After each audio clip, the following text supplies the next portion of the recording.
Shavua Tov.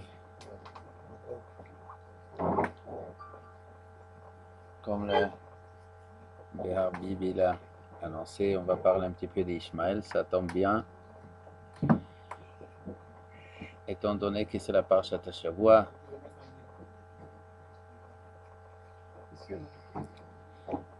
Dans la Parshat de cette semaine, on parle d'Ishmaël. Et on a déjà commencé à parler la semaine dernière, Parshat Lech Lecha. Tout le monde connaît Ishmaël, il est né dans Parshat Lech Lecha. Aujourd'hui, Parshat Vayera, ça continue. Et ces deux histoires, bien sûr, sont importantes, étant donné que tout ce qui est marqué dans la Torah est la base de l'histoire, comment elle va continuer plus tard, comme il dit le Ramban, Ma'aseh Avot Siman Labanim. L'histoire de nos parents, c'est un signe pour les futures générations. Ça veut dire plus tard, beaucoup après, qui se déroulaient les histoires qui sont marquées dans la Torah, des siècles plus tard, des millénaires plus tard. Aujourd'hui, nous sommes presque 4000 ans après ces histoires. Et pourtant, ce qui se joue aujourd'hui dans le monde trouve ses racines dans ce que la Torah nous raconte. Donc évidemment, nous avons le privilège, ce que d'autres probablement ils n'ont pas. Mais nous les Juifs, nous avons la Torah, nous avons le privilège de pouvoir percevoir, de pouvoir lire l'histoire qui se déroule devant nos yeux avec un autre regard que d'autres qui n'ont pas cet outil qui s'appelle la Torah. La Torah, c'est un outil avec lequel il faut lire. Peut-être il y en a d'autres qui peuvent s'inspirer de nous afin de lire correctement, mais en tout cas, nous sommes les premiers à lire et à prendre les conclusions qu'il faut si jamais on lit correctement. Donc nous allons faire un petit tour d'horizon sur les deux histoires, ce qui est dans Parshat Lech Lecha, ce qui est dans Parshat Vayera. Tout le monde connaît l'histoire dans Parshat Lech Lecha. Ishmaël, il est né.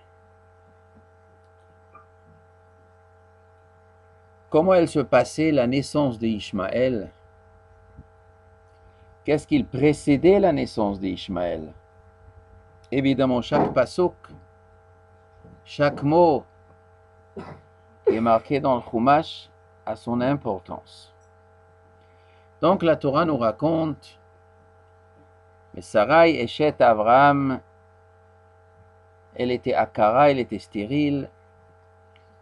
Alors Sarai, elle est venue chez Abraham, elle a dit, tu sais mon mari, j'ai pas d'enfant malheureusement, alors je te conseille, bon Noël, Shifrati, Ulai Bane Mimena. Vas-y, marie-toi avec ma servante, peut-être grâce à ça on aura un enfant. Vaishma, Abraham, le kol Sarai, Abraham il a écouté la voix, le conseil de Sarai. Déjà ce pasuk, il faut déjà analyser. Abraham, il a écouté le kol Sarai, la voix de Sarai. C'est pas la voix qu'il écoutait, le conseil de Sarai. Le texte, il aurait dû dire, Vaishma, Abraham, la Hatzat Sarai, la demande, la Bakashat Sarai. Mais le pasuk, il dit la voix de Sarai. C'est quoi la voix? Elle chante belle, c'est quoi la voix de Sarai? Qu'est-ce qu'il dit Rashi? Le kol ruach hakodesh sheba. La voix de Sarai, ce n'était pas une voix normale.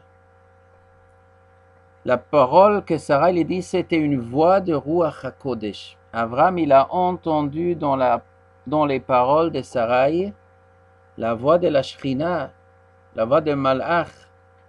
Elle était inspirée du ciel quand elle a dit « Marie-toi avec ma servante ». Et c'est ça qu'Abraham il a entendu. Ça, ce ne sont pas des paroles simples que ma femme me dit. Ce n'est pas des conseils de ma femme Sarai. Ça, c'est le ciel qui parle dans sa bouche. Ce duo que Rashi dit, bien sûr, nous ouvre un horizon, nous ouvre cette histoire pour faire comprendre que le mariage entre Avram et Hagar a été voulu min hashamayim. Ce n'était pas un accident de parcours que Sarah il a eu un joke. Non, ça a été voulu min hashamayim. Ça c'est très très important à saisir. Alors Avram, il se marie avec elle. Le pasuk il dit Vayavo el Hagar vatahar. Il est venu sur Hagar, elle est tombée enceinte. Pourquoi la Torah nous raconte il est venu sur elle? Bien sûr, ça suffit de dire qu'elle est tombée enceinte. Bon, il y en a qui disent pourquoi la Torah nous raconte il est venu sur elle. Parce que sinon, eux, ils auraient inventé qu'Ishmaël il est né par la mère, par le Saint-Esprit. Bon, comme l'autre. Alors la Torah, il a pris ses précautions qu'Avram il a vécu. Okay, bon. Mais Rashi nous dit, le pasuk veut nous dire, du moment qu'il a vécu avec elle, à la première fois, tout de suite, elle est tombée enceinte. En quoi c'est important à savoir qu'elle est tombée tout de suite enceinte? Parce que c'est ça qui a joué un rôle dans la suite des événements. Elle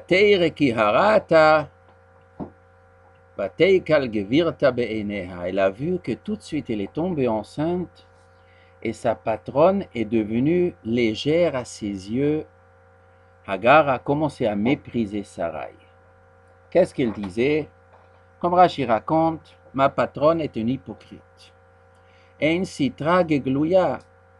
La vie privée, la vie personnelle, la vie cachée de Sarah n'est pas comme elle fait croire au public. Ça fait un demi-siècle qu'elle est mariée avec Abraham. Elle n'est jamais tombée enceinte. Pourquoi? Parce qu'Abraham ne peut pas avoir d'enfant. Je vois bien que une fois il m'a touché, ça y est, je suis enceinte. Donc c'est elle que Dieu ne veut pas qu'elle ait un enfant. Pourquoi? Si c'est une femme pieuse, comme tout le monde dit sur elle et comme il veut faire croire, alors pourquoi Dieu n'écoute pas ses prières? Ça veut dire que moi je suis une plus grande, je suis plus pieuse qu'elle.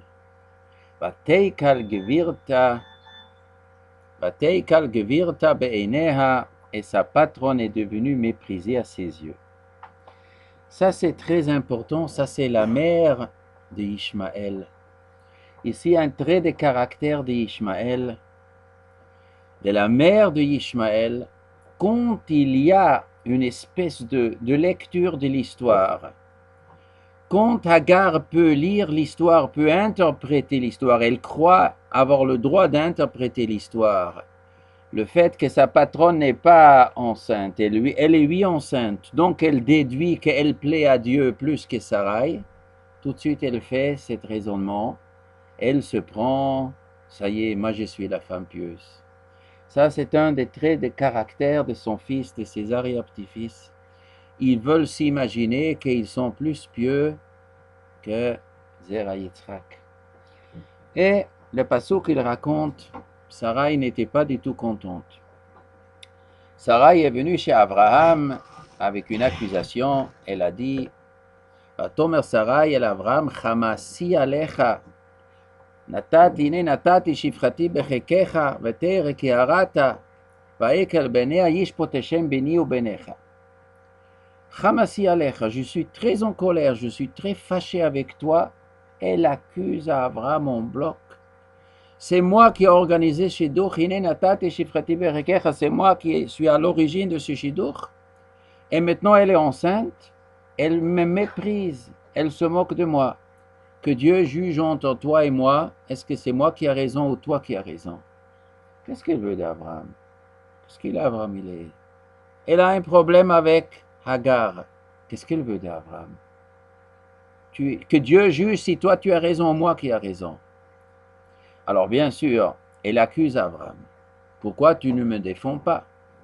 Il fallait intervenir. Il faut lui tirer les oreilles à cette Hagar. Il faut dire à Hagar, tu n'as pas à mépriser ma femme. Et Abraham ne fait rien. Il ne dit pas un mot. La seule chose qu'il dit à Sarai, eh ben, asilatov benaich, tu peux faire ineshifrater beyadech, asilatov benaich. Tu fais avec ta servante comme tu veux, je te permets, tu fais. Si tu veux agir méchamment, tu fais méchamment, tu veux gentil, tu es gentil. Fais comme il te plaît, mais moi, n'attends pas de ma part que moi je tirerai les oreilles de Hagar. Pourquoi Avram ne voulait pas intervenir? Pourquoi il ne dit pas un mot de ce que Hagar fait? Ça veut dire que Avram ne veut pas se fâcher avec Hagar. Il ne veut pas se fâcher avec elle. Pourquoi? Pourquoi il a peur de parler avec Hagar? De peur qu'elle va se fâcher aussi avec lui. Et alors? Il a peur de réprimander Hagar, de peur que quoi? Qu'elle va se sauver Hagar. Non, alors elle se sauve. Il ne veut pas qu'elle se sauve. Il veut que quoi? Qu'elle reste et qu'elle aura un enfant de lui. Et il veut que cet enfant sera à côté de lui. Il savait, Ruach HaKodesh, qu'il aura un enfant d'elle. Il ne veut pas embrouiller cette histoire. Qu'on irait pour Abraham, c'est très important cet enfant qui va naître. Et plus tard, on verra plus. Quand Akadosh Baruch Hu, après, à la fin de Parshat Lech Lecha, raconte à Abraham, tu sais, tu auras un enfant de Sarai. De Sarah, qu'est-ce qu'il dit à Abraham? Lou Ishmael yechie lefanecha. Halavai que Ishmael me restera en bonne santé, qui sera Yireh Shamayim. Abraham, il était très content d'Ishmael. Pourquoi il était si content? Alors essayons de comprendre un peu plus près qui c'est Hagar. C'est qui cette femme? D'où elle sort? Rashi raconte, Hagar était la fille de Paro, l'empereur d'Égypte. Et quand Avram et Sarai sont descendus en Égypte, Sarai elle était prise dans le palais royal. Bon, qu'est-ce qu'elle a dit, Sarah? Elle a dit au malach, frappe, et toute la maison de Paro est tombée malade. Non, tout le monde connaît l'histoire. Paro tout de suite il a rendu Sarah, il n'a pas touché. Vaïnaga Hashem et Bet Paro, toute la maison, ils ont reçu tous les 10 plaies. Quand Hagar, la fille, elle a vu cette histoire, elle a dit, mais c'est extraordinaire cette femme Sarai.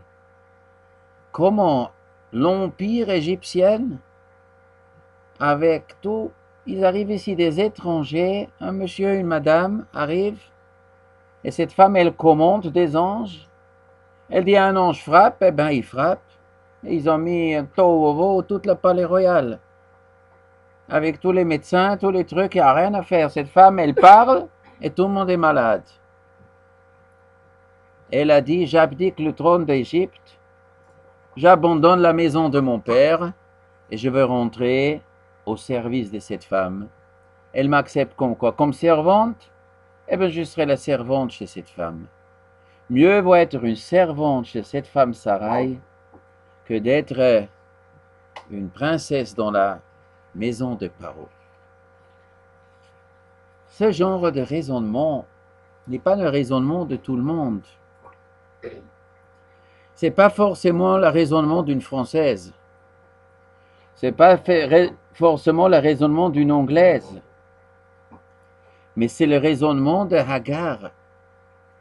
Elle est émerveillée, elle est pleine d'enthousiasme de voir qu'il existe une personne au monde qui est branchée au ciel, qui a un pouvoir de frapper avec la parole.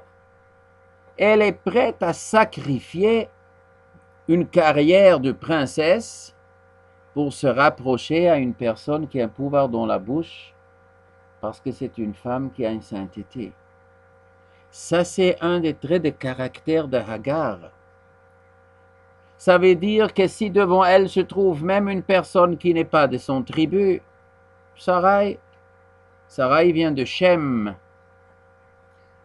la descendance de Shem, elle est de Paro, Paro c'est de Mitzrayim, Paro c'est de Cham, Mitzrayim c'est de Cham.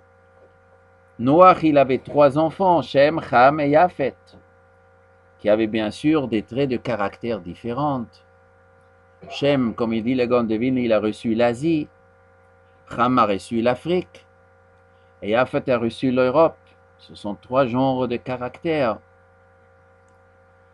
Ham, c'est, comme la Teiva nous raconte, c'est un genre un peu terre à terre, si on peut dire, dont la Teiva, il avait des rapports avec sa femme. Shem, c'est Isher spirituel. Dans les pays asiatiques, il y a une recherche de spiritualisme. Ça, c'est Shem. Et Yafet, c'est entre les deux. C'est utiliser la Chokhmah pour progresser la technique. Ça, c'est Yafet. C'est Yavan, Rome. On utilise la Chokhmah afin de pouvoir s'installer bien dans la mazé. Ham se développe un certain olam hazé, mais pas avec la chokhmah, avec le corps, ça c'est Ham. Et son tikkun, c'est travailler avec le travail. Et Yafet utilise la chokhmah pour l'olam hazé, et Shem c'est une autre chose. Mais ici, il y a une femme qui s'appelle Hagar, qui est de Ham, mais elle a eu le fibre de Rouhaniyut. Elle peut abandonner toute la gashmiut. Quand elle voit, elle s'enthousiasme. Cette femme, maintenant, elle est rentrée dans la maison d'Abraham. Maintenant, Abraham, il se marie avec elle. Maintenant, Abraham, il sait qu'il aura un enfant d'elle. Il ne faut pas se fâcher avec cette femme. Il ne faut pas se fâcher avec son fils. On verra encore la suite des événements. En tout cas, toi, Sarai, tu ne supportes pas, tu fais ce que tu veux. Qu'est-ce qu'elle fait, Sarai? Elle commence à vexer Hagar. Hagar ne supporte pas les vexations, elle se sauve. Elle va dans le désert, elle rencontre Malach. Le Malach, il dit, Hagar shifrat Sarai, meimizebat va'ana teleichi. V'tome mipnei Sarai gevirti anochi barachat. Hagar, la servante de Sarai, d'où tu viens et où tu vas? Question bizarre. Le Malach, d'abord, il dit, Hagar, la servante de Sarai, mais elle sait très bien qu'elle s'appelle Hagar. Pourquoi elle a besoin de dire Hagar, Sifrat Sarai? Mais elle ne sait pas comment elle s'appelle Hagar. Vous connaissez les Juifs là, les Juifs polonais, il est parti faire du vin. Il a dit à sa femme, je vais faire du vin, je vais l'acheter, je vais le vendre, je t'envoie un télégramme. Très bien. Il a fait le vin et tout, il envoie un télégramme. J'ai fait le vin, très bien, je l'ai vendu, j'ai gagné, je rentre bientôt à la maison. Et il tape. Après, il demande à la poste, ça coûte combien? Ça coûte 150 roubles. 150 roubles? Mais j'ai pas tellement beaucoup d'argent. Eh bien, il faut enlever des mots. Alors, il dit, très bien. Qu'est-ce que j'ai dit? J'ai bien fait le vin, je bien vendu, mais j'ai déjà dit, j'envoie les télégrammes, tout est bien. Donc, je peux abréger, je peux dire, bien vendu, ça suffit. Alors, 30 roubles. Ah, c'est encore trop. Pourquoi je veux dire bien vendu? Je dis, j'envoie un télégramme si je vends bien. Donc, ça suffit. Vendu, 20, vendu. 20 roubles. Mais pourquoi je dis dire 20? Ma femme sait très bien que quoi, hein? C'est le 20. Ah, j'enlève le 20. Vendu. Elle sait très bien c'est vendu. Ah, un télégramme, truc. Combien? 5 roubles. Pourquoi 5 roubles? Parce qu'il faut votre nom. J'ai dit, qu'est-ce que j'ai besoin de marquer mon nom? Ma femme sait comment je m'appelle. Alors, enlevez le nom aussi. Qu'est-ce qu'il raconte ici, Abraham? Le Malach. Hagar, servant de Sarai. Je sais que je m'appelle. Je sais que je suis le servant de Sarai. Et Mizebat va notelechi. D'où tu viens et où tu vas. Mais le Malach ne savait pas d'où il vient. Quand le Malach n'a pas vu la mission, il n'a pas bien lu son télégramme qu'il a reçu. Bien sûr, le Malach, il dit, Hagar, tu sais qui tu es? Tu es la servante de Sarai. Tu es la servante de Sarai, tu as oublié, tu es rentré au service de Sarai. D'où tu viens et où tu vas? Tu viens de la famille, de la maison du tzaddik, du kadosh, et de là-bas tu t'en vas où? Où tu vas te sauver? J'ai des idolâtres. Tu vas abandonner toute cette richesse de kedusha de la maison d'Abraham pour aller où tu vas aller? Hagar, elle répond, Mipnei Sarai gevirti anochi barachet. Je me sauve de Sarah est ma patronne, je ne supporte pas qu'elle est ma patronne. Moi, je veux mon indépendance. Je ne veux pas qu'elle me commande.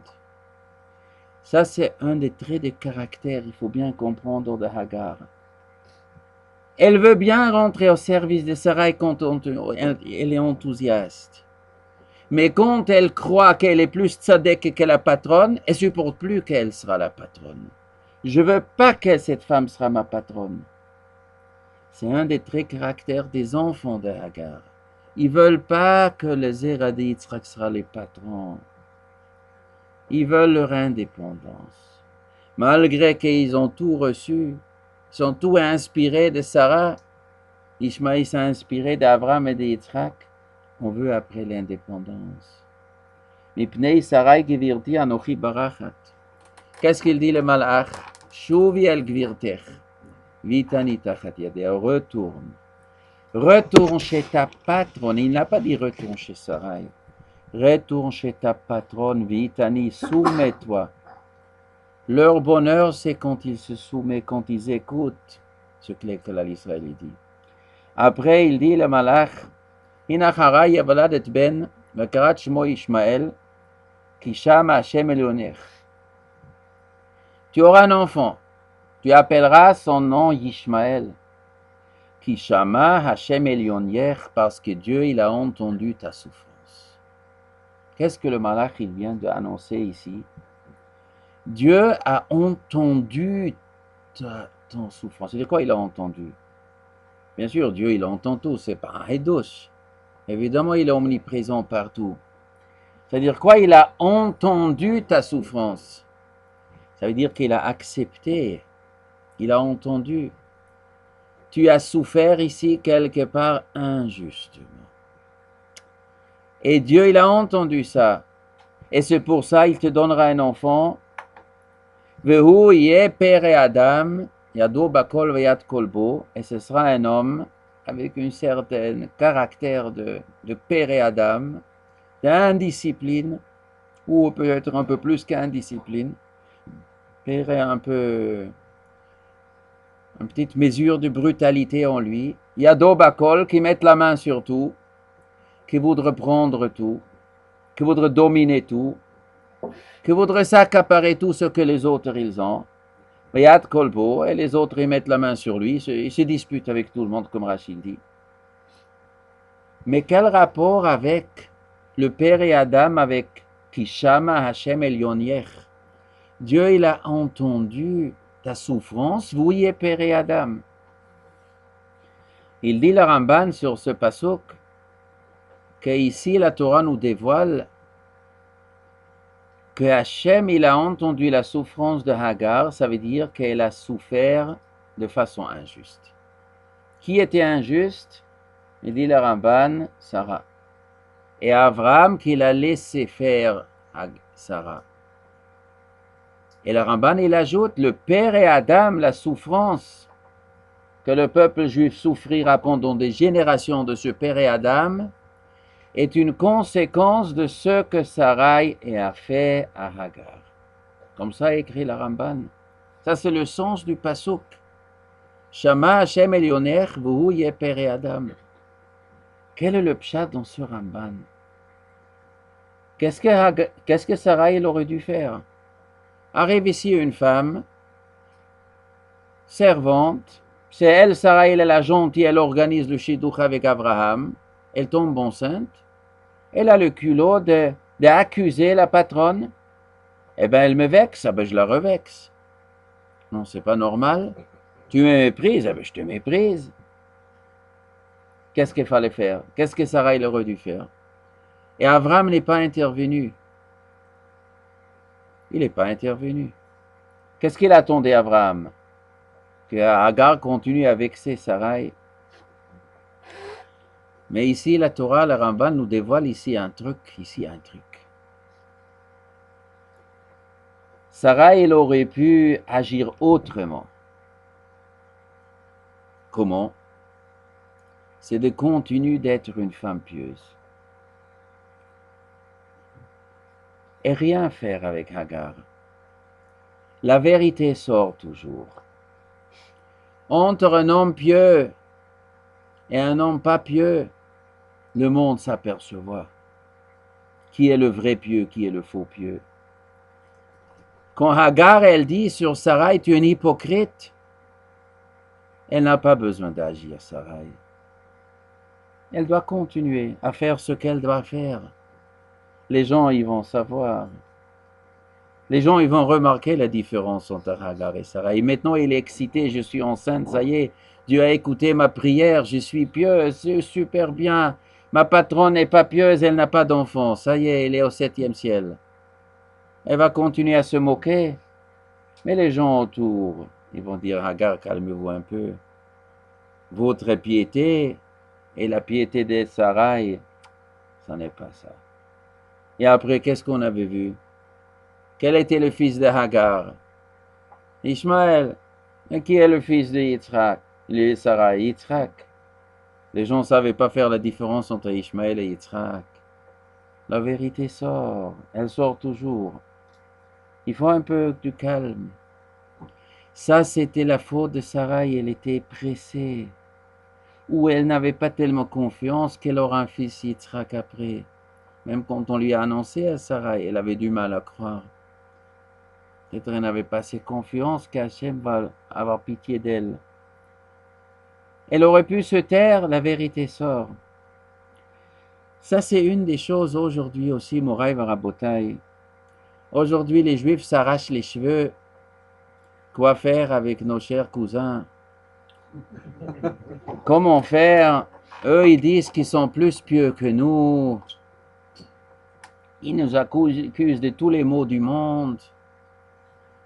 Et c'est quoi la réponse?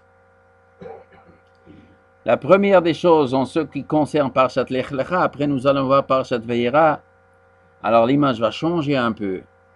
Et pour le moment, nous sommes dans Parshat Lech Lecha. La première des réactions, c'est que nous devons être pieux. Si nous, les Juifs, ne serons pas des imbéciles, des abrutis, si nous, les Juifs, nous devons être le moteur de Yirat Shamayim dans le monde. Si nous, les Juifs de France, on n'aurait pas fait comme on fait depuis 150 ans, s'assimiler, gober l'athéisme, gober toutes ces notions contre la Torah qui se trouve en France, dans le reste du monde. Tout le monde est content, tous les Juifs qui sont venus en France, ça y est, toutes les bêtises, toute l'immoralité qui existe dans ce pays, les Juifs, ils marchent avec.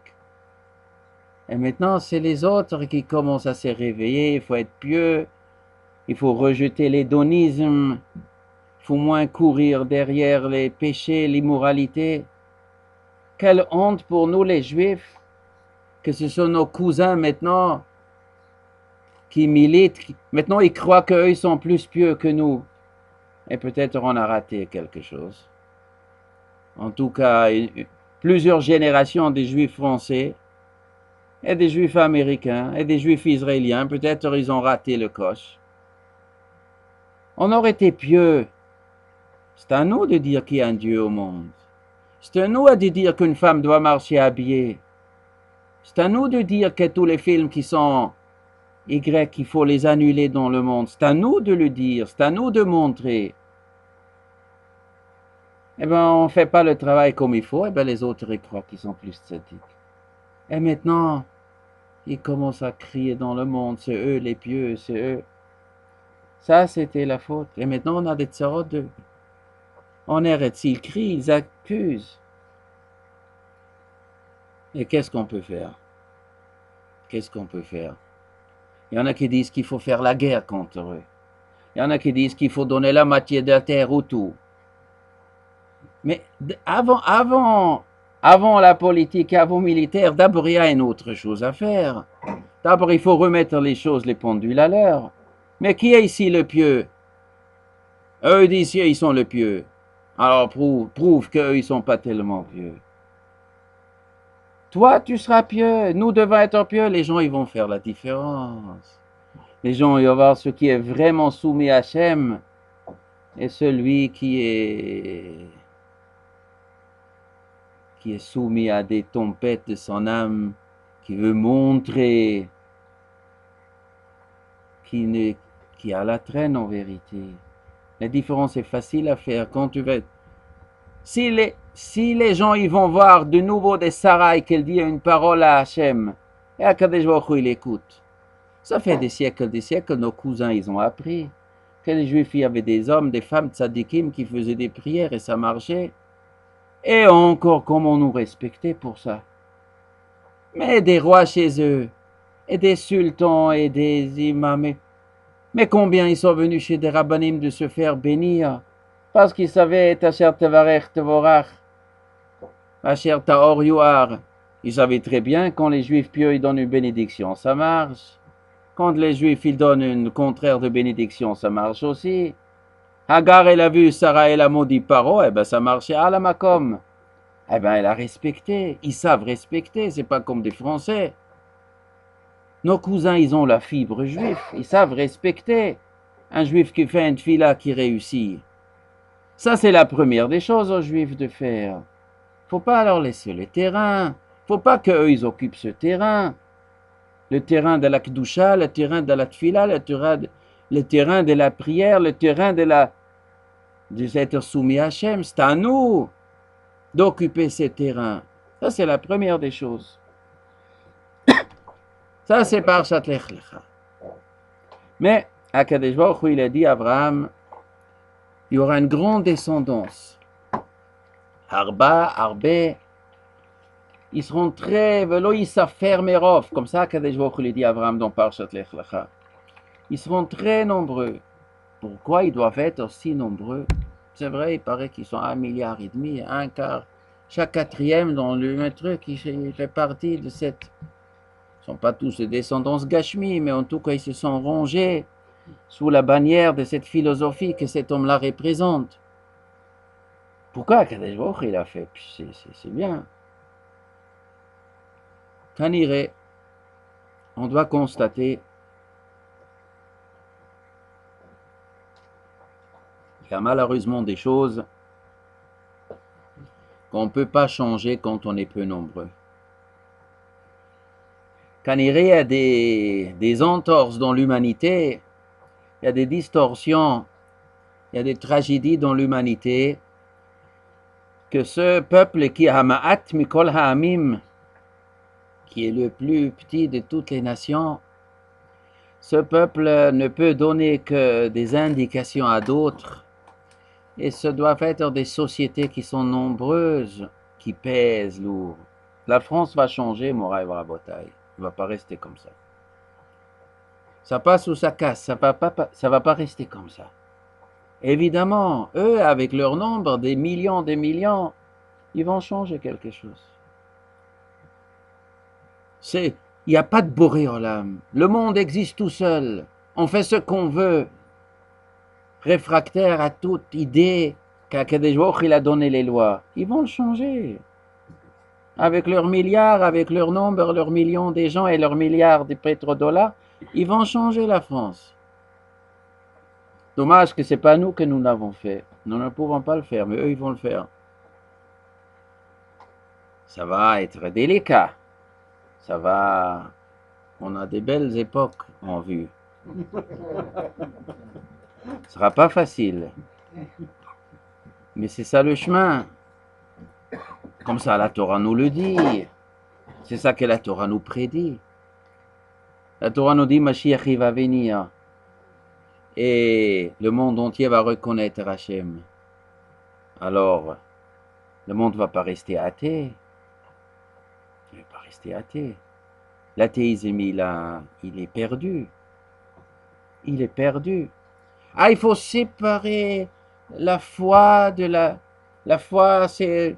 Il faut jeter dans la vie privée, mais la vie publique, la vie républicaine, laïque et républicaine.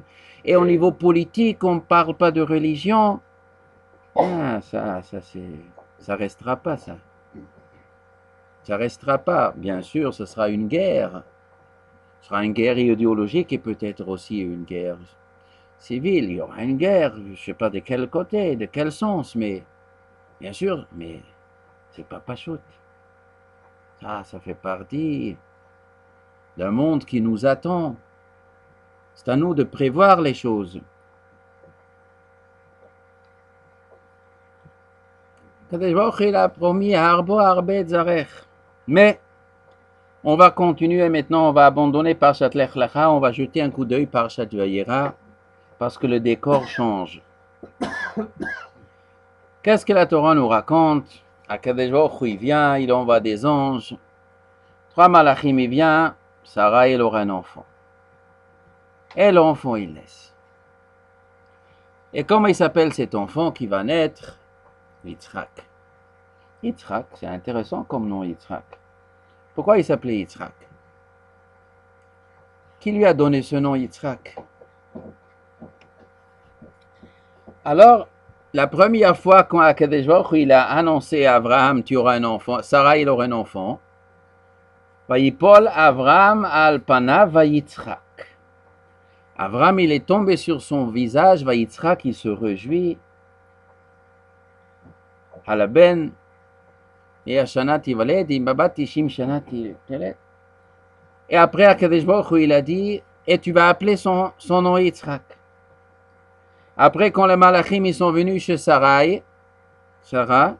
Vatitzhak Sarah Bekirba. Encore une fois, elle a ri, elle a rigolé, elle a souri, elle se réjouit. Encore une fois. Après, quand il est né, qu'est-ce qu'elle a dit, Sarah? Tzchok asali Elokim. Kol Hashem Yitzhak, encore une fois, 2 fois ce mot. Tzchok, une joie Dieu m'a fait. Kol Hashem Yitzhak, ils vont tous sourire. Ils vont tous sourire. Tout le monde va sourire, ils vont entendre Yitzhak, tout le monde va sourire. Mais qu'est-ce que c'est ce sourire? Akadosh Baruch Hu dit sourire. Yitzhak et Avraham et Sarah, et tout le monde va sourire. Et le cerise sur la gâteau, que le jour du festin,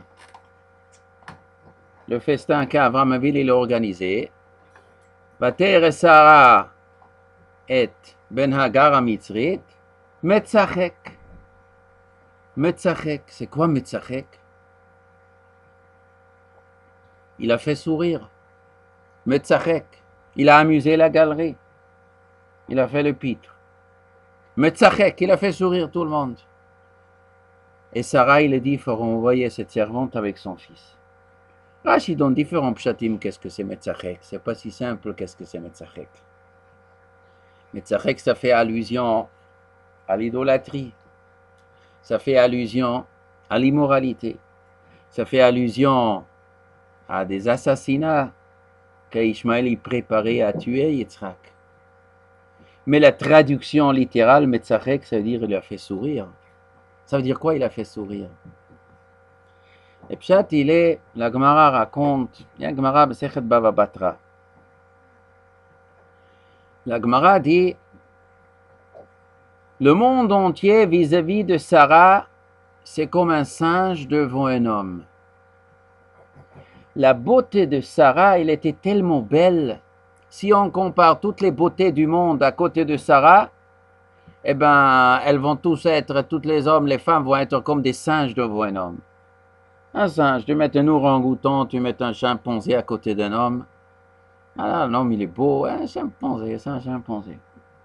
Le monde entier, vis-à-vis de Sarah, c'est comme un singe devant un homme. Comme ça dit la Gemara. La beauté de Sarah, vis-à-vis de Chava, c'est comme un singe devant un homme. Chava, elle était encore beaucoup plus. Chava devant Adam Arishon, comme un singe devant un homme. Et Adam Arishon devant la Shrina, comme un singe devant un homme. Comme ça l'expression. Qu'est-ce que ça veut dire? De quelle beauté on parle ici? Tout le monde devant Sarai, dans la beauté Gashmi, peut-être. Mais ça veut dire quoi là? Adam Arishon devant la Shrina. La Shrina, c'est une beauté Gashmi, la Shrina. Shrina, tu ne peux pas dire beauté Gashmi. Donc il s'agit d'une autre espèce de beauté.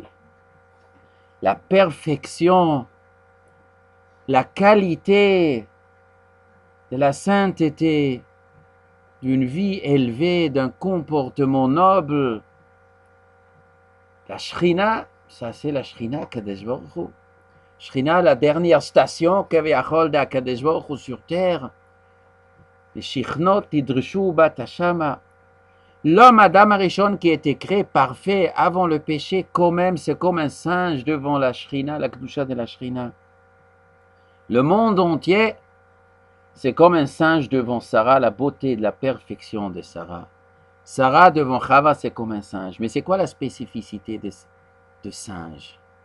Qu'est-ce qui fait un singe? Un singe fait sourire. Pourquoi un singe il fait sourire? Parce qu'il imite l'homme. Il imite. Un kof. Kof, c'est le hakif. Le hakif, comparer. Un singe veut faire comparer. Quand les enfants ils sont aux zoo, ils se mettent devant le singe. Des fois, il y a des enfants qui font comme ça. Et qu'est-ce qu'il fait le singe? Il fait aussi comme ça. Et tout le monde se met à rire. Tu fais un singe comme ça, il te fait comme ça. Il joue l'homme, mais il fait rire tout le monde. Parce que lui, il croit qu'il est comme l'homme, mais nous savons qu'il est singe.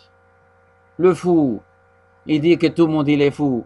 Il croit que tout le monde est fou. Et nous savons que lui, il est fou. Mais lui dit la même chose sur nous. Nous croyons que lui, il est fou. Et lui, il croit que nous sommes fous. Et c'est ça qui nous fait rire. Que lui, il croit d'être dans le même droit d'appeler tout le monde fou. Et lui, le pauvre, ne sait pas. Tout le monde est comme un singe devant Sarah. Quand Akadosh Baruch Hu, il a promis à Abraham, Sarah, il aura un enfant. Abraham, il a dit, Louis Ishmael yichyeh lefanecha, halavai ki Ishmael reste yirei shamayim. Akadosh Baruch Hu dit à Abraham, Aval Sarah ishtecha yoledet lecha ben. Mais je te dis que Sarah, il aura eu un enfant. Vini briti itach, je ferai l'alliance avec lui. Ule Ishmael shematicha, yirbeti oto, yifreti oto. Mais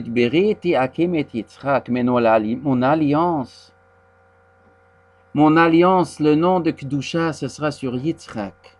Et le peuple qui sortira de Yitzhak, qui be Yitzhak Yikar el Chazara. Et tu vas l'appeler Yitzhak. Pourquoi tu vas l'appeler Yitzhak? Parce que les gens, ils vont sourire. Ils vont sourire de qui? De celui qui veut essayer de s'imaginer que lui, il a le droit de jouer le rôle de Yitzhak. Il y en a un dans le monde qui croit qu'il est le digne successeur d'Abraham. Abraham, voilà, Abraham, ceux qui a découvert qu'il y a un Boré Olam et qui a instauré dans le monde servir Hachem. Il y en a un qui croit que lui, il a le droit de dire je suis le successeur de ces Abraham. Ou au moins 2/3 du successeur. Je suis le fils Bechor. Je mérite d'être le successeur 2/3. Alors, Akadosh Baruch Hu dit, Sarah, elle aura un fils.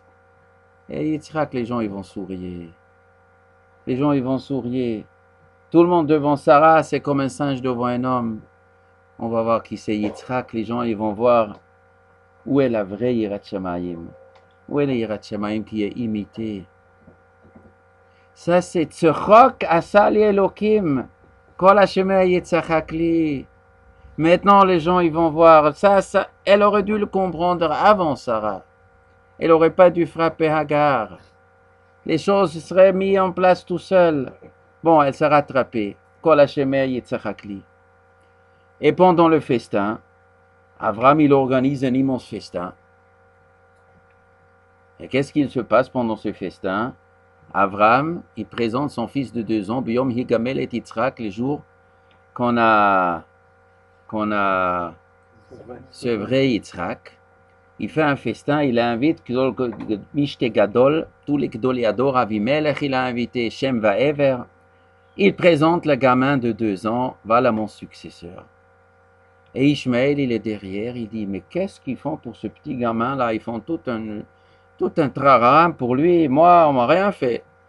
On m'a rien fait. J'ai 2 ans et 13 ans et on m'a rien fait pour moi. Et lui, le fils de la patronne, et c'est lui mon successeur. Alors, qu'est-ce qu'il a fait, Ishmaël Metzachek? Il a fait rire tout le monde. Ça veut dire quoi, il se fait rire tout le monde? Il dit, mais c'est moi le tzaddik, mais c'est moi le tzaddik. Et les gens, ils ont rigolé. Ils ont vu Yitzhak. Mais qu'est-ce qui se passait pendant cette journée? Quand il y avait le jour de la Brit Mila, qu'est-ce qu'il est marqué aujourd'hui dans la Parsha, le jour de la Brit Mila? Sarah, il a dit, Mi milel Avraham, heni kabanim Sarah, qui aladeti ben liskunav. Mi milel Avraham, qui pourrait donc raconter à Avraham, heni kabanim Sarah, que Sarah, il a allaité des enfants, qui aladeti ben liskunav, car j'ai eu un enfant pour sa vieillesse. Qu'est-ce que ça veut dire qui pourrait raconter à Abraham? C'est-à-dire quoi qui pourrait raconter à Abraham? Que Sarah, elle a allaité? Mais pourquoi? Il fallait raconter à Abraham que Sarah allait Yitzhak? Mais Abraham, il savait que Sarah, elle allait. Mimélel, qui pourrait raconter? J'aurais voulu voir le journal, la radio raconte à Abraham que j'ai allait. Mais Abraham le savait. À qui elle parle, Sarah? Elle parle à qui? Heinika banim Sarah. Banim a allaité des enfants. C'est quoi des enfants pluriels? Alors Rashi raconte, beaucoup de gens, ils se sont moqués. Ils sont moqués de Sarah. Ils sont moqués d'Abraham. Qu'est-ce qu'ils ont dit? Mais vous croyez que Yitzhak c'est le fils d'Abraham et Sarah? Ils ont ramassé un fils à la DAS. Ils sont allés au secours catholique, ils ont trouvé un enfant abandonné. Ils l'ont adopté, ils l'ont acheté au Mexique, au Pérou pour $20. Et il dit, c'est notre gamin. Et il se moque bien de nous. Ça, c'est comme ça, les gens y disaient. Alors, qu'est-ce qu'il est arrivé le jour de 2 ans, Higamel et Yitzhak? Toutes les femmes de la région sont venues, chacune avec son gamin. Et Sarah a allaité tout le monde. Et Nika banim Sarah. Elle a allaité tous les enfants et les femmes, elles ont vu. C'est vrai. Après 2 ans de la naissance, normalement le lait, ça s'arrête après 2 ans. Même ce jour-là, il avait de lait pour tout le monde. Mais à quel moment Sarah, il dit Heni Kabanim Sarah? Quel jour? Le jour du festin de 2 ans? Non, regarde dans le Chumash, c'était quel jour? Le jour de la Brit Mila. Vayamol Avraham et beno ben shmonat yamim kasher atzeva Hashem. Vatomer Sarah mimilel Avraham Heni Kabanim Sarah qu'il allait ben liskunav.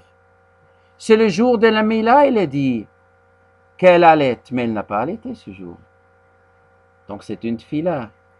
Mimilel Avraham, qui pourrait raconter, je supplie Dieu, qui viendra le jour qu'on pourrait raconter à Avraham qu'Eini Kabanim Sarah.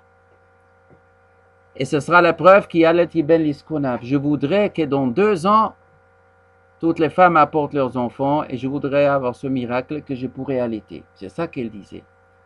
Et pourquoi avec l'allaitement du lait? C'est la seule preuve. Il y a un Gemara dans Masechet Avodah Zarah, elle raconte, un jour, il y avait un empereur à Rome. Il s'appelait Marc Aurèle, de la famille des Antonins, Antoninus dans la Gemara. Il y avait 7 rois romains qui étaient des empereurs de la famille des Antonins. Et il y en a un qui s'appelait Marc Aurèle, qui est un homme pieux. Il y a aujourd'hui encore un livre qu'il a écrit, qui se l'a massé, c'est presque tout ce qui est marqué dans la Gemara, sans citer leur nom. Et il était allé à Tveria étudier chez Rabbeinu Akadosh. À la fin, il se convertit, c'est un tzaddik, l'empereur romain tzaddik. Et comment il est devenu tzaddik? La Gemara raconte que c'était après l'histoire de Beitar, quand les Romains ils ont décidé que les Juifs n'ont plus le droit de faire la Brit Mila. Ceux qui font la Brit Mila, il sera assassiné. Et Rabbi Shimon Gamliel, il a eu un fils, donc il a fait la Brit Mila. Et le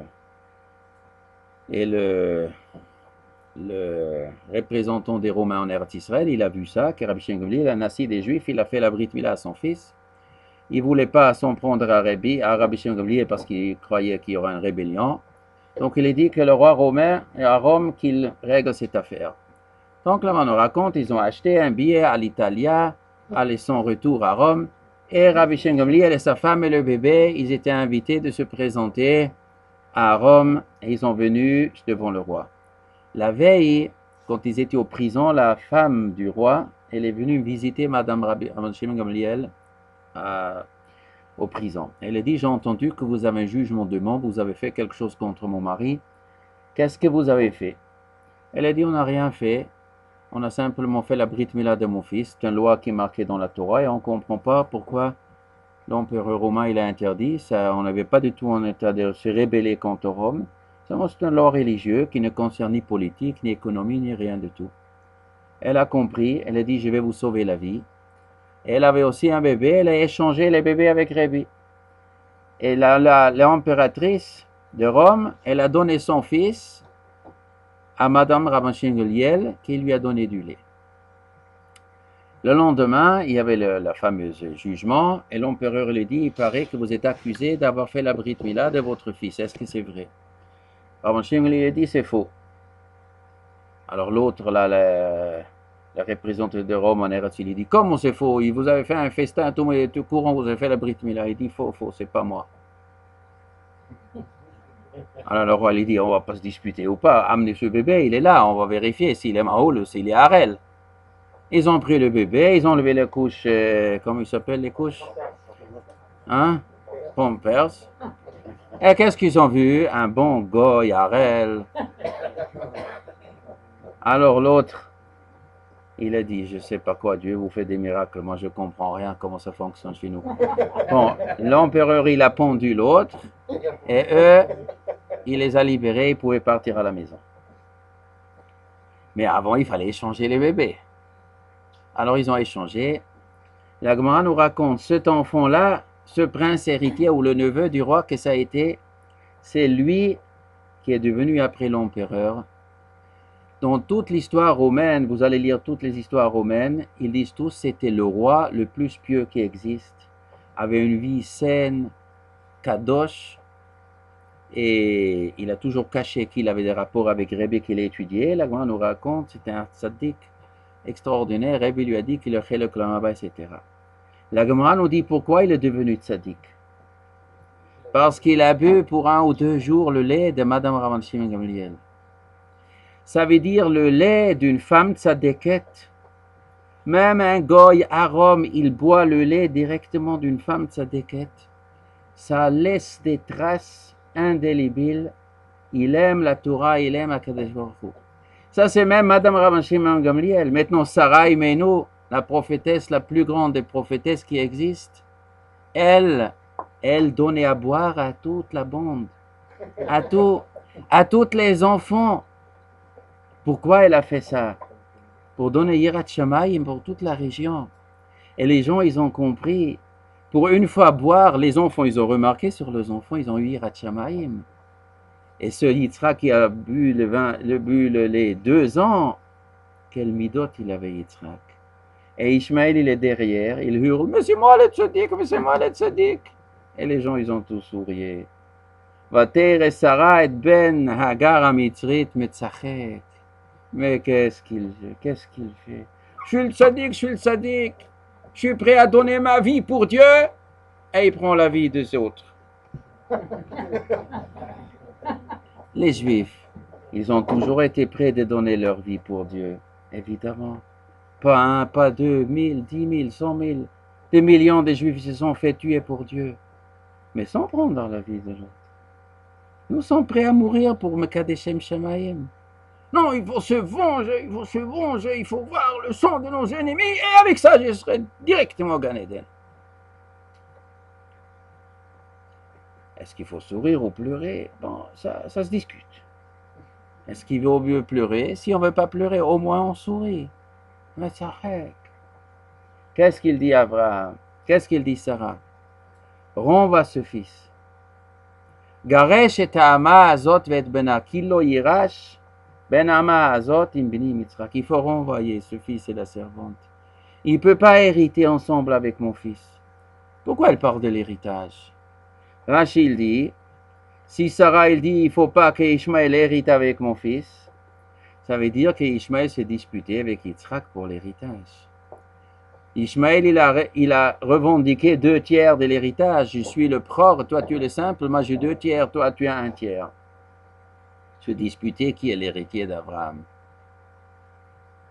Sarah il a dit c'est pas possible, il faut le renvoyer. Et Abraham il avait très mal. Il avait très mal au cœur. Voyez, Abraham, Audot Beno, ça lui faisait très mal. Pourquoi ça lui faisait très mal? Parce qu'il comptait beaucoup sur Ishmaël. Il comptait beaucoup sur lui. D'ailleurs, aujourd'hui, au début de la paracha, quand les 3 malachim sont venus, il fallait bien servir un bœuf. À qui il a donné à égorger le bœuf? Il y en a un qui s'est bien égorgé. Il a donné à Ishmaël. Et pourquoi il a donné à Ishmaël? Le chancho b'mitzvot. Si quelqu'un, la Gemara nous raconte un homme qui est né b'mazal ma'adim, un homme qui a une certaine brutalité, il faut qu'il devienne ou shochet ou mohel. Comme ça, cette brutalité sort pour une mitzvah. Après, ça fait pas de mal. Mais si ça sort pas par une mitzvah, ça peut sortir pour une autre chose. Il a donné à Ishmaël, mais pas que pour ça. Rachid dit le chancho b'mitzvot, mais en vérité, Abraham Avinu, il avait encore une autre intention pourquoi il a donné Ishmaël. Le pasuk, il dit, Vashem pakad et tzara kasher amar, la moed asher diber ito Elokim. Et Yitzhak, il est né au moment que Dieu, la moed asher diber ito Elokim, au moment qui était prévu. Prévu par qui? Par les trois malachim. Les trois malachim, ils ont dit, Bashana acheret ke'et chayav le saraben, la moed hazeh, Bashana acheret. Ce jour-là, l'année prochaine, Sarah, elle aura un enfant. Pourquoi c'est si important de donner la datation? Pourquoi c'est si important au Malachim de faire la promesse et de dire exactement le jour qui va naître? Promettre leur un enfant, ça va. Pourquoi il faut dire le jour? Pourquoi il faut promettre? Est-ce qu'il y a une promesse qu'Abraham va naître, que Yaakov va naître, que Rouven, Shimon, Lévi, que Moshe Rabbeinu va... Il n'y a que pour Yitzhak cette promesse. C'est le seul qui a des malachim descendus du ciel pour faire une promesse. Mais, étant donné que le monde entier se moquait, mais non, Yitzhak, c'est pas le fils d'Abraham et de Sarah. C'est quelqu'un à ramasser de la dasse. Bon, quand une fois Sarah, elle a allaité tous les enfants, alors on savait que quoi? Que c'est l'enfant de Sarah. D'accord, c'est l'enfant de Sarah, 50%. Mais ça ne veut pas encore dire c'est l'enfant de qui? D'Abraham. Et peut-être c'est pas d'Abraham, et en plus peut-être c'est d'Avimelech. Parce que pile avant l'histoire que Sarah est tombée enceinte, elle était dans la maison d'Avimelech.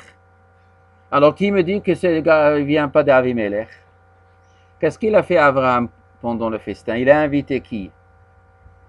Mishte Gadol, Rachid, il a invité Avimelech. Pourquoi il a invité Avimelech? Qu'est-ce qu'il fait Avimelech pendant ce festin? Parce qu'il a dit à Avimelech, dis-moi Avimelech, dis là devant tout le public, dis-moi tu as touché Sarah. Avimelech il dit, moi je ne pouvais pas toucher, qui a Tzoratzar, on était tous malades, dans la maison royale, on ne pouvait même pas aller aux toilettes, il a dit Avimelech. Tous malades, moi je vous dis la vérité, j'avais encore une discussion avec le bon Dieu dans le rêve, et moi je n'ai pas touché. Alors dis-le à tout le public. Maintenant, qui était celui qui aurait été le plus intéressé de s'imaginer que Yitzhak, ce n'est pas le fils d'Abraham, mais c'est le fils d'Eliezer? Qui est l'homme le plus intéressé? Ishmaël. Si jamais Yitzhak, c'est le fils d'Eliezer, donc le seul héritier d'Abraham, c'est qui? C'est le Ishmaël. Ah, ça, c'était son rêve. Alors, qu'est-ce qu'Akadosh Baruch Hu a fait? Il a envoyé 3 malachim du ciel pour promettre, dans 1 an, il y aura ici un enfant de Sarah. Les malachim sont venus. Qu'est-ce qu'il a fait Abraham? Viens Ishmaël, viens, apporte le bœuf, viens. Et après, quand les 3 malachim, ils ont dit, Sarah, il aura un enfant dans 1 an, ben exactement. Tu entends Ishmaël? Tu entends? Oui, j'entends. Ah, il a bien entendu. Quand il y a une promesse et après, quand l'enfant il vient, tu sais très bien que c'est pas par hasard qu'Avimelech il a vécu. Tu peux pas soupçonner. Les 3 malachim, ils ont dit d'Abraham et de Sarah, il y aura un enfant. Toi-même, Ishmaël, tu l'as bien écouté. Tout ça, c'est pour nous faire comprendre l'importance. Qu'est-ce qu'il dit le pasuk? Garesh et Ha'amazot, renvoie cette servante. Abraham, il a très mal. Il a très mal de renvoyer Ishmaël parce qu'il compte sur Ishmaël. Kadesh il a promis cet enfant, il est important pour lui. Qu'est-ce qu'Akadesh fait? Il téléphone à Abraham. Kol asher tomar elecha Sarah shema bekola ki bitzrik ikar elecha zara. Tout ce que Sarah t'a dit, fais. Car c'est Yitzhak. C'est lui que ton nom, ta descendance va être rappelée par Yitzhak. Ça veut dire quoi, tout ce que Sarah te demande de faire? Ça veut dire quoi? Ça veut dire envoyer Agar et Ishmaël. Ah, pourquoi le bon Dieu, il parle comme ça? Pourquoi il ne peut pas parler correctement? Renvoie Hagar. Qu'est-ce qu'elle a dit, Hagar? Garesh et Amazot Vedbana, renvoie la servante. Et Akadosh Baruch Hu dit à Abraham, écoute ce que Sarah te dit. Ça veut dire quoi, écoute? Renvoie. Donc Hachem, il veut qu'il renvoie. Il n'a qu'à le dire. Akadosh Baruch Hu doit dire à Abraham, renvoie, c'est quoi? Renvoie le fils et la servante. Mais il ne l'a pas dit, Hachem. Il a dit à Abraham, fais ce que Sarah te dit. Et Abraham, il sait, Sarah me dit de renvoyer, c'est-à-dire en d'autres termes, il faut renvoyer. Mais Hachem ne l'a pas dit clairement. Pourquoi? Mais ici, il y a un truc. Imaginons-nous qu'Akadosh Baruch Hu avait dit à Abraham, renvoie Ishmaël et Hagar. Nos chers cousins lisent aussi le Chumash, où ils entendent ce que les Juifs racontent. Si nos cousins, ils avaient lu dans Chumash, ou à travers ce que les Juifs racontent, et Dieu dit à Abraham, renvoie Hagar et Ishmaël. Qu'est-ce qu'ils avaient dit? Quoi? Dieu, il est tellement fâché avec Ishmaël, avec notre grand-père. Quoi, il était si méchant, notre grand-père, que Dieu a demandé de le renvoyer. Quelle avait été la réaction? Peut-être ils auraient dit, alors on ne veut rien savoir de ce Dieu, Barminan. Eh bien, on va couper court avec la religion. Ah, si Dieu il est fâché avec Ishmaël, si notre ancêtre il était un tel voyou que Dieu le renvoyait de la maison, alors tout est perdu. Quand quelqu'un y pense, Barminan, que Dieu est fâché avec lui, il peut couper court, il peut partir. Et Chas Shalom, tout est raté. Akadosh Baruch Hu ne voulait pas. Il ne voulait pas que les Zera Ishmaël se coupent d'Hachem. Il voulait qu'il croie en Hachem, qu'il travaille pour lui. Alors qu'est-ce qu'Akadosh Baruch Hu a fait? Il n'a pas dit à Abraham renvoyer. Il a dit écoute ce que Sarah dit. Alors comment ils disent nos cousins? Étant donné qu'Abraham et Sarah ils étaient en mahloket, et Abraham ne trouvait plus le shalom bayit avec Sarah. Bon, alors Akadosh Baruch Hu dit bon alors écoute Sarah, il faut faire plaisir à Sarah. Bah, c'est Sarah la fautive. Ishmaël était un tzaddik. Elle était bien, mais comme Sarah ne supportait pas, bon, et Abraham n'avait pas de shalom bayit, mais c'est un problème entre Abraham et Sarah, mais c'est pas dans le fond. Et jusqu'à aujourd'hui, ils disent comme ça. Jusqu'à aujourd'hui, ils disent comme ça. C'est un problème que Sarah, c'est elle qui a provoqué tout. Akadosh Baruch Hu n'était pas si fâché avec Ishmaël. Ça, c'est très important pour Akadosh Baruch Hu, ça. Il ne veut pas qu'ils soient macharfim ou megatfim. Il veut qu'il pense qu'Ishmaël est quand même quelqu'un de bien. Et Rachid dit, Ishmaël a sa tchouva. Il y a dans la Gemara Rabbi Ishmaël. Il y a un Tana qui s'appelle Rabbi Ishmaël. Il y a un Kohen Gadol, Rabbi Ishmaël. Rabbi Ishmaël, Kohen Gadol. Comment? Rabbi Esav, Kohen Gadol, on connaît. Vous connaissez un Rabbi Esav ou un Rabbi Lavan? Vous connaissez Rabbi Lavan? Je ne connais pas. Terach, Rabbi Terach, on connaît Rabbi Terach. Rabbi Ishmaël, on connaît Rabbi Ishmaël. Il y a plein de chacham qui s'appellent Rabbi Ishmaël. Il dit Rabbi Notam, Ishmaël a sa tchouva. Il a fait tchouva. D'où on sait qu'il a fait tchouva? Où c'est marqué dans la Torah qu'il a fait tchouva? Parce que quand Abraham il est niftar, le pasuk il dit Vayikbur oto Yitzhak v'Ishmaël banav. Et Yitzhak et Ishmaël l'ont enterré. Et quand Yitzhak il est né, il est niftar Yitzhak. Il est marqué Vayikbur oto Esav et Yaakov banav. Esav et Yaakov l'ont enterré. Pour l'enterrement de Yitzhak, la Torah nous dit Esav et Yaakov. Ça veut dire Esav, il le dit moi d'abord. Et derrière moi, le rabbin. Et quand Avraham est niftar, Vayikburoto Yitzhak v'Ishmaël banav. Ça veut dire qu'Ishmaël, il dit monsieur le rabbin, vous d'abord, moi l'imam après, mais vous d'abord. D'abord vous, monsieur le rabbin. D'ici, on voit qu'il a fait Teshuvah. Et où on voit qu'il a fait Teshuvah? Il a fait les 400 coups, Ishmaël. Rové Kachat. Il a fait les 400 coups. Où je vois qu'il a fait Teshuvah? Parce que la question sur Ishmaël, c'est quoi? Est-ce qu'il veut bien reconnaître que Yitzhak, il est devant lui?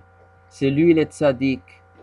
Yitzhak, c'est le tzaddik. Et moi, j'essaye de le seconder, de m'inspirer de lui. Quand il raisonne comme ça, tout est bien. Quand Ishmaël s'inspire de Yitzhak, il reconnaît que Yitzhak, il est le chef. Et que la Kedusha, la vérité chez lui, et lui doit apprendre chez lui. Alors tout est bien. Quand Hagar comprend qu'elle est la servante de Sarai, Shubi el Gvirter, Vitani tachat yadea, tout est bien. Le problème, il est quand il cherche son indépendance, quand il croit qu'il n'a plus besoin ni la religion juive ni le peuple juif, il peut voler sur ses propres ailes. Ah là, c'est chez Merachem, là, c'est la catastrophe du monde. Quand il croit que lui peut représenter ceux chez eux qui veulent se débarrasser du peuple juif. C'est eux qui mettent le monde en danger de mort. Parce qu'ils croient qu'ils peuvent parler en nom de Dieu, ils peuvent conquérir le monde au nom de Dieu, ils croient qu'ils peuvent représenter la sainteté. Et là, la plus grande cruauté, la plus grande imbécilité, la plus grande catastrophe peut sortir. Mais du moment qu'ils se laissent guider par Yitzhak et Ishmaël, alors c'est une autre chose. Le contraire, s'il s'inspire de chez nous et reconnaît cette inspiration, il peut faire beaucoup de choses. Il a un grand programme pour lui, très très grand programme pour lui. Et il voulait que ce Ishmaël sera le fils d'Abraham, même si Avamon Goyim Netaticha, que quoi, que Abraham, il est le père de beaucoup de nations. Mais ça, c'est le père spirituel. Mais vis-à-vis d'Ishmaël, c'est beaucoup plus que ça. C'est Mamash, son fils. Mamash, son fils, c'est très important. C'est important pour le monde d'aujourd'hui. Ces gens-là, ils sont très importants. Et leur culture, il a quelque chose à faire pour repousser une autre culture au monde. Et des autres cultures. Il y a des autres cultures tordues. Mais eux risquent d'être archi tordus. Mais s'ils se soumettent, tout est bien. Alors il faut quoi? Il faut que nous les Juifs, nous serons dignes, nous serons reconnus chez eux comme ceux chez qui on peut s'inspirer.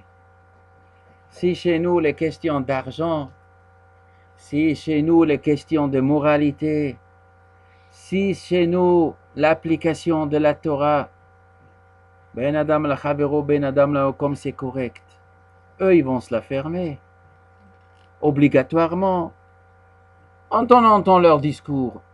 Oui, vous avez tué des prophètes. Qu'est-ce qu'il dit? Le Coran est dans le hadith, c'est dans le truc, des accusations. Vous êtes des infidèles. Et vous avez tué vos prophètes. Et vous avez transgressé le Shabbat. Et Dieu vous a transformé en singe et en CO, etc. Parce que vous avez transgressé le Shabbat. Aujourd'hui, grâce ou à cause de la télévision, de l'Internet, qui est un outil de propagande, de folie.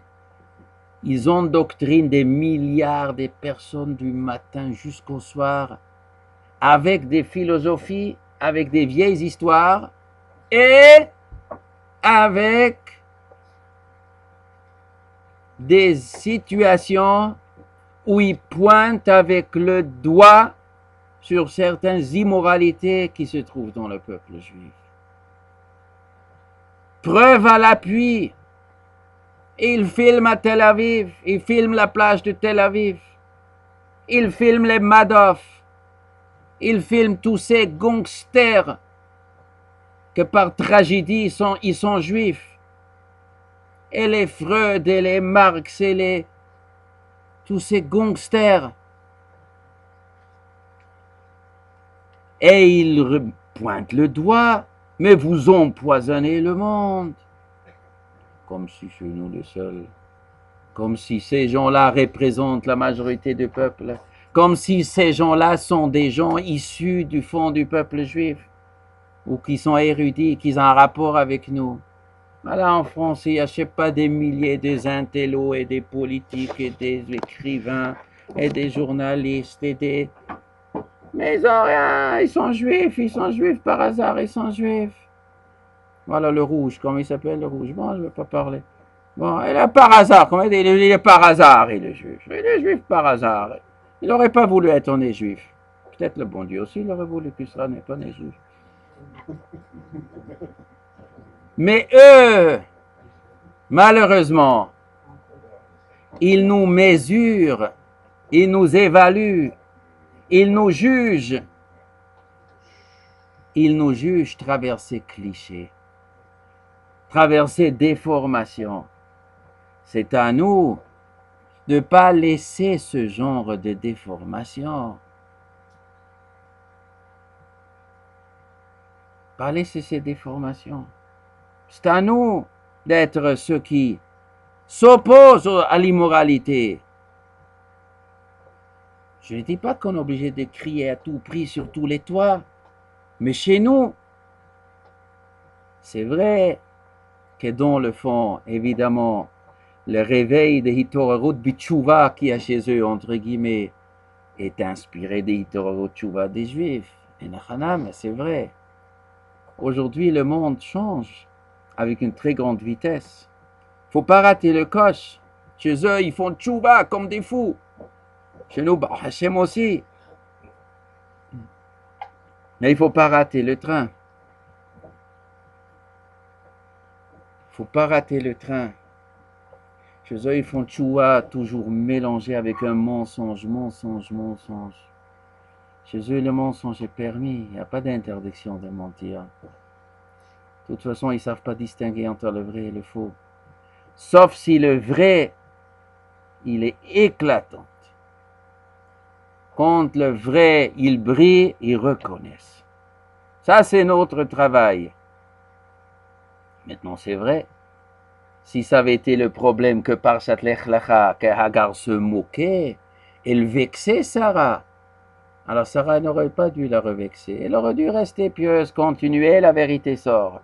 Seulement dans Parashat Vayera, c'est devenu pas que des vexations, mais c'est devenu Metzachek, comme il dit Rashi. Il jouait avec des flèches.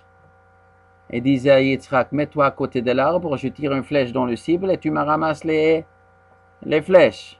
Et Sarah, elle a vu, il veut tirer dans les cibles, il demande à mon fils Yitzhak se mettre à côté pour ramasser les flèches. Elle a bien compris qu'est-ce qu'il veut, malin qu'il est.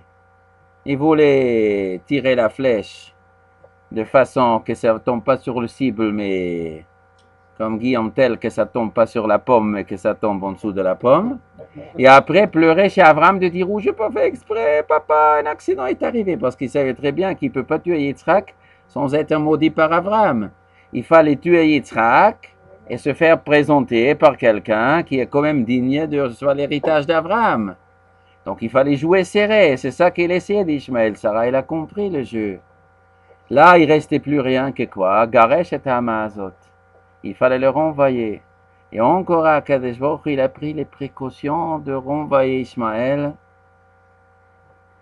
de façon qu'il ne se fâche pas trop. Et qu'est-ce qu'il a fait Abraham? Il prend une gourde d'eau avec un peu du pain et met sur les épaules et dégage. Comment? Une gourde d'eau, une bouteille de Coca-Cola avec un morceau de pain, on renvoie dans le désert. Comment il va survivre? Quoi? Le Midrash raconte que c'était une gourde d'eau magique.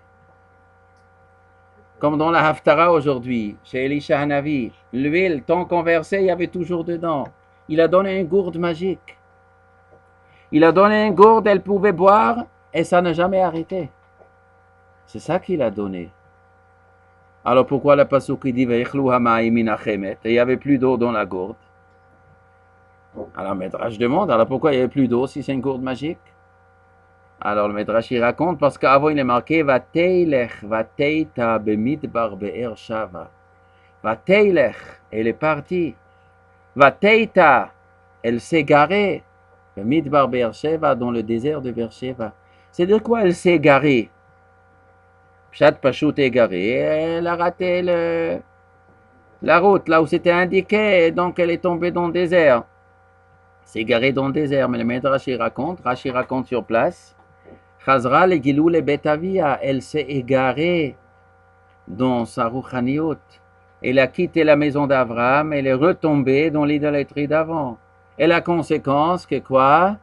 Que la gourde magique, elle a arrêté. La force de cette gourde ne marchait que tant qu'elle était une forte Mahamina. Alors elle s'est mise à pleurer. Et Ishmaël s'est mis à pleurer. Ils sont mis à pleurer. Vaishma Lokim el Kolanar.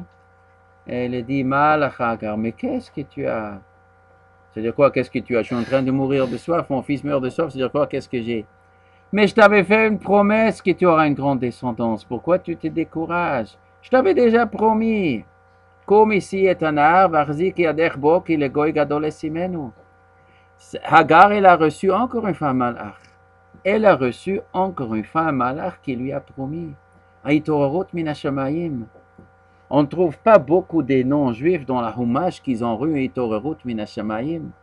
On ne va pas qu'Akevoch il a parlé avec Paro. Il a parlé avec Moshe Rabbeinu parle avec Paro. On n'a pas vu qu'il parlait avec Paro. Il n'y a pas beaucoup de gens qu'Akevoch il a parlé avec eux. Bilam, oui, Bilam c'est un morceau spécial. Bilam, oui. Ça, il faut venir un autre moment à Ruanele pour Bilam. Mais en tout cas, c'est une des rares personnes qu'Akadosh il a envoyé un malach, qu'on dirait que c'est important. Mais ce qui nous concerne, si nous nous comportons de façon que chacun qui veut se comparer à notre piété, que les gens vont sourire, alors là, ça désarmera. Pas seulement les gens, ils vont sourire eux-mêmes, ils vont se regarder dans le miroir. Ils vont dire, bon, baissons un peu le temps, regardons Yitzhak et Ishmaël, Banav, Yitzhak il est avant Ishmaël, et après les événements ils vont changer, et bien Ezrat Hashem, il y aura beaucoup d'améliorations. Si on veut poser des questions, on peut poser des questions. Oui, j'écoute.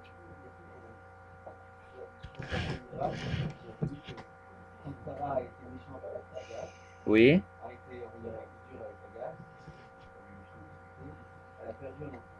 Oui.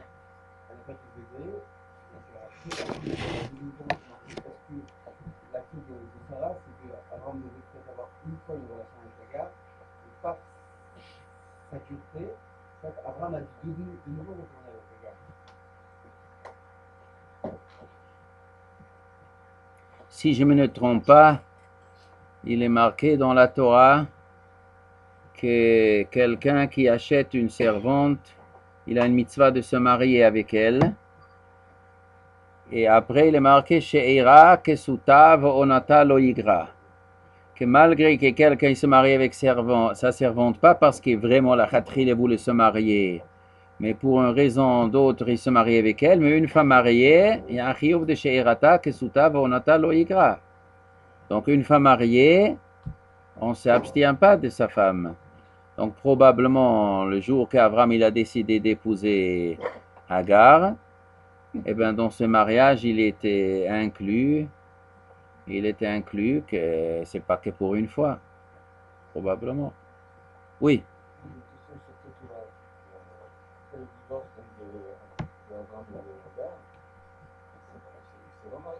Avec Ketura d'après Rashi, oui. Oui.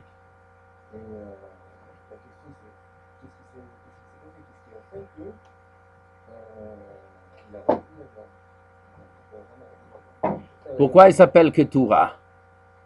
Qu'est-ce qu'il dit Rashi? Pourquoi Hagar s'appelle Ketura? Un pshat melachon naim maaseh hakektoret. Ça veut dire que Ketoret, c'est le service le plus haut qui existe au Beth Mikdash. Ketoret, elle était un tzaddik extraordinaire. L'autre pshat Ketura, c'est Keshura. fermée, c'est-à-dire elle ne s'est pas donnée à aucun homme depuis qu'Abraham l'a renvoyée jusqu'à ce moment-là. Donc c'est une femme extraordinaire. Et Abraham, il voulait avoir encore d'enfants d'eux. Il a eu encore 6 enfants, et ces 6 enfants, ils jouent un rôle. Un des enfants de ces Keturah, il s'appelle comme Midian. C'est le peuple de Midian. Yitro venait de Midian. À tous ces 6 enfants, Abraham Avinu, il a donné Emouna. Il a semé Emouna chez toutes les nations autour. Et la femme qui était la meilleure candidate, c'était Keturah. Donc c'était une femme pas pachoute. Alors c'est pas une femme pachoute.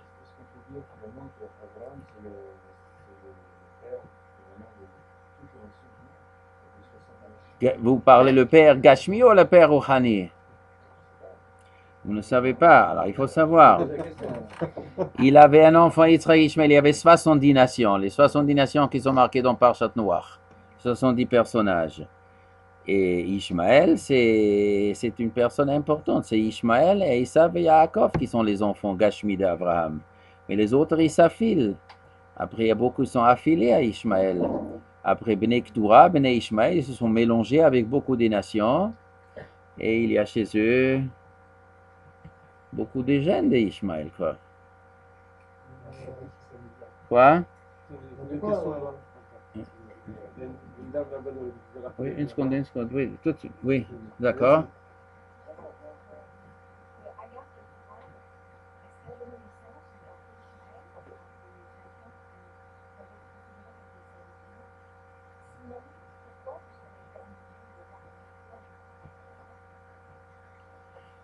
On vient de dire que Hagar, elle se remarie avec Abraham après. Elle a eu encore 6 enfants d'Abraham.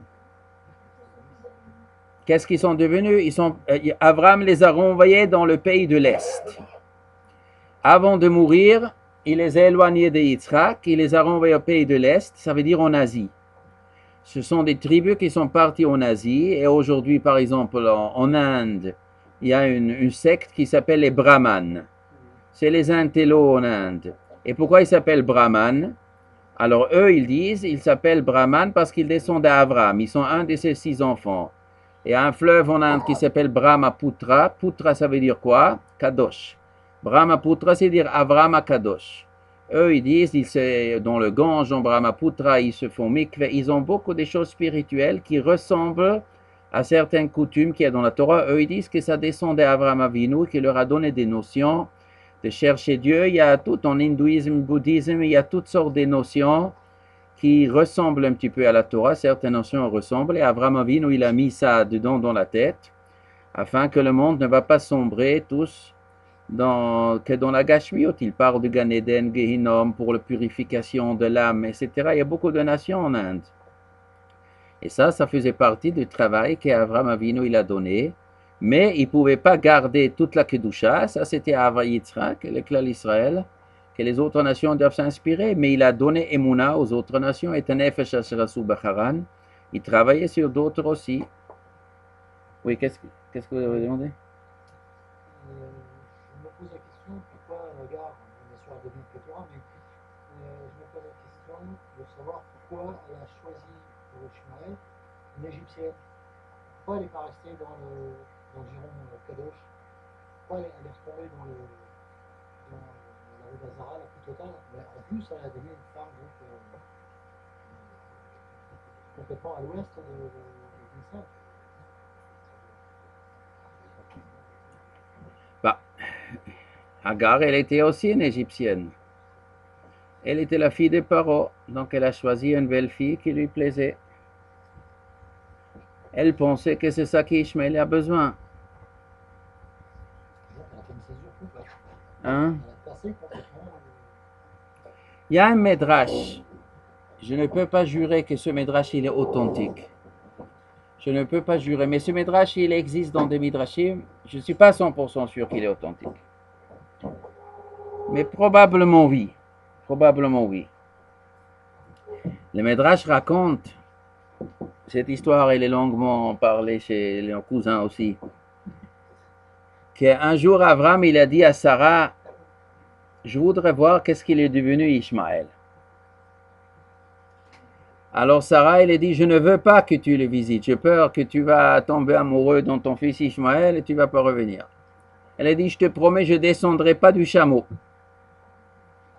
Allez, d'accord. Alors Abraham, il est parti sur son chameau. Il est arrivé dans le temps d'Ishmaël. Il y avait une femme devant. Alors, il a dit, est-ce que Ishmaël, il est là? Il dit, non, il n'est pas là. Il est au travail ou je ne sais pas quoi. Il fait la sieste. Il n'est pas là. Alors, il a dit, dis à Ishmaël qu'il change le pas de la porte. Bon. Et il n'est pas descendu du chameau, il est reparti, Abraham. Ishmaël, il est venu à la maison. Alors, sa femme a dit, tu sais qu'il y avait un vieillard ici venu sur un chameau. Quoi, un vieillard, il est venu? Et il a demandé, voulait te voir.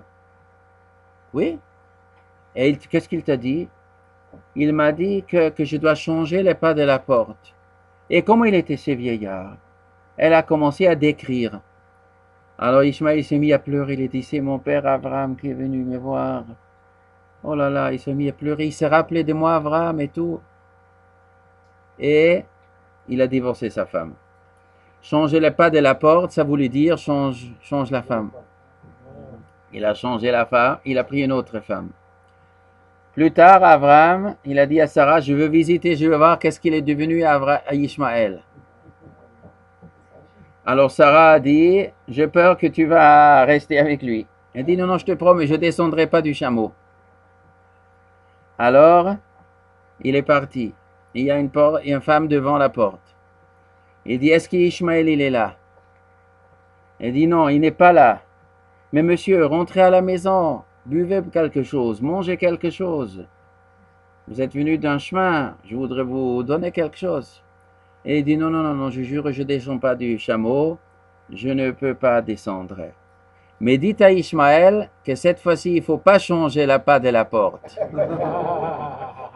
Et je lui fais une bracha qu'à partir de maintenant, il trouvera de l'or sous les pieds de sa tente.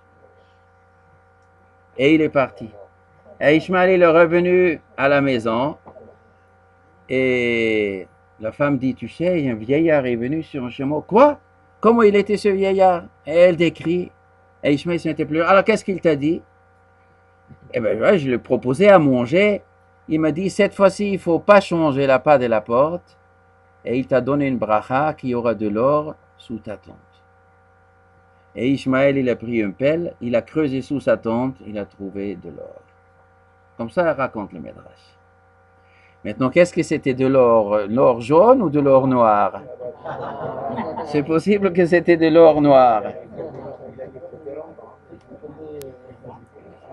Alors, la première femme que la Torah raconte, il a pris une égyptienne. Je ne sais pas si c'est cette femme, probablement c'est la première.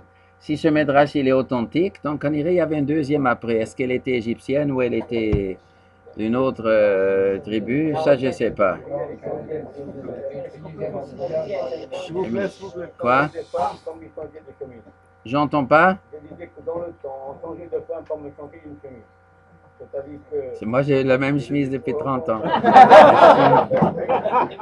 J'espère jusqu'à 120 ans.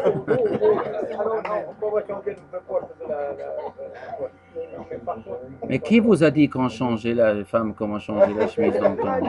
Tous les migrants, quand on entend, toujours une femme, il a pris 4 femmes, il a pris 6 femmes, il a pris 8 femmes, c'est toujours des harems chez eux.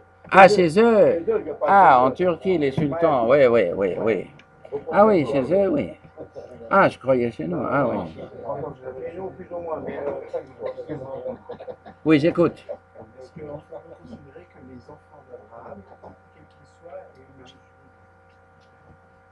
C'est quoi juif? C'est quoi une âme juive? C'est quoi juif? Une âme que Hachem aurait donnée. Et les autres, qui a donné les âmes? Le diable? Mais les âmes des autres, il y a des âmes qui n'est pas Dieu à donner? Alors, quoi si? Il y a des âmes qui ne viennent pas de Dieu? Alors, alors tout le monde entier, c'est des âmes juives? Non. Juif, ça veut dire le peuple qui était au Har Sinaï et qui a juré d'appliquer la Torah. C'est ça, juif. Voilà. Alors, si vous demandez si tous les enfants d'Abraham, ils ont des âmes juifs, âme juif, c'est le peuple qui était au Har Sinaï et qui a juré fidélité à la Torah. Ça, c'est juif. Eux, ils ont une âme juif.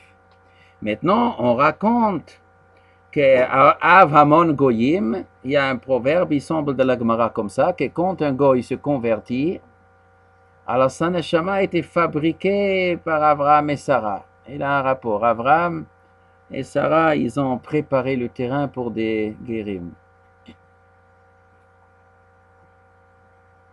Bon, Shabbat tov.